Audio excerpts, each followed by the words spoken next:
Hello, Sean here, and today we're going to talk about the zap feature of NuWave. So what I've got is a couple of spectra that have an unwanted absorbance that I need to remove. I'm going to go ahead and focus in on just one of them. And over here on our right pane, under baseline corrections, I have a feature called zap, which opens this pane here. We have a couple of options I'll discuss in a moment. First, let's go ahead and set our regions. We're going to come over here to the left-hand side baseline and right-click. We're going to come over here to the right side baseline and right-click.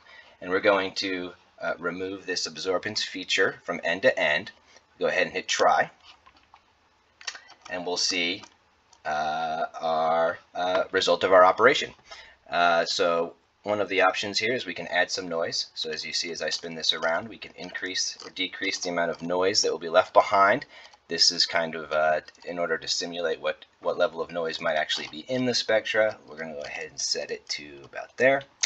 And our last feature would be this, how to draw our line. Interpolate is going to be the most commonly used one. It means interpolate between the endpoints, just so you can see. If I step down, we can see the results. So that filled with 0,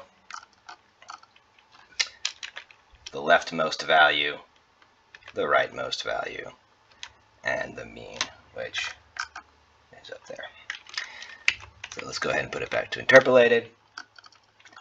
And let's go ahead. I have 4 spectra that need this operation, so I'm going to go ahead and hit apply to all. Let's look at all 4 of them.